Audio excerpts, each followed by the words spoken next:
For this week's assignment, we were asked to discuss the importance of strategic planning in HR.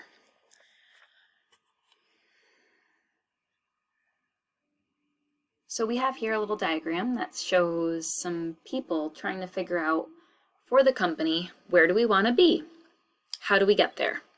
And in comes HR with, I can help.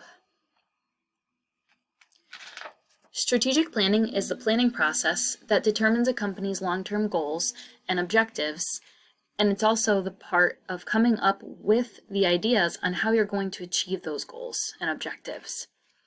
Strategic planning is important in the HR function as well.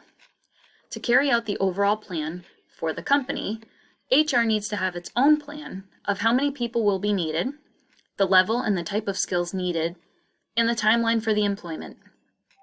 To create this plan, the HR department should have a good understanding of what project timelines and expectations are.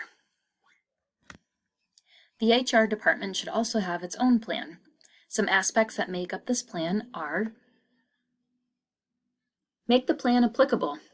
Make the plan something that you're actually going to use, and also make it adjustable so that you can make it more relevant to the needs of the company. Next, you should be a strategic partner. Make sure that the plan mirrors the mission and the vision of the company. Next, involve people. Work with other departments to find out what their needs are so that you can help on the hiring end of the employees to get them what they need. Lastly, use technology. Although technology can be scary, it can also be efficient and effective in helping you run a smoother department. That's it.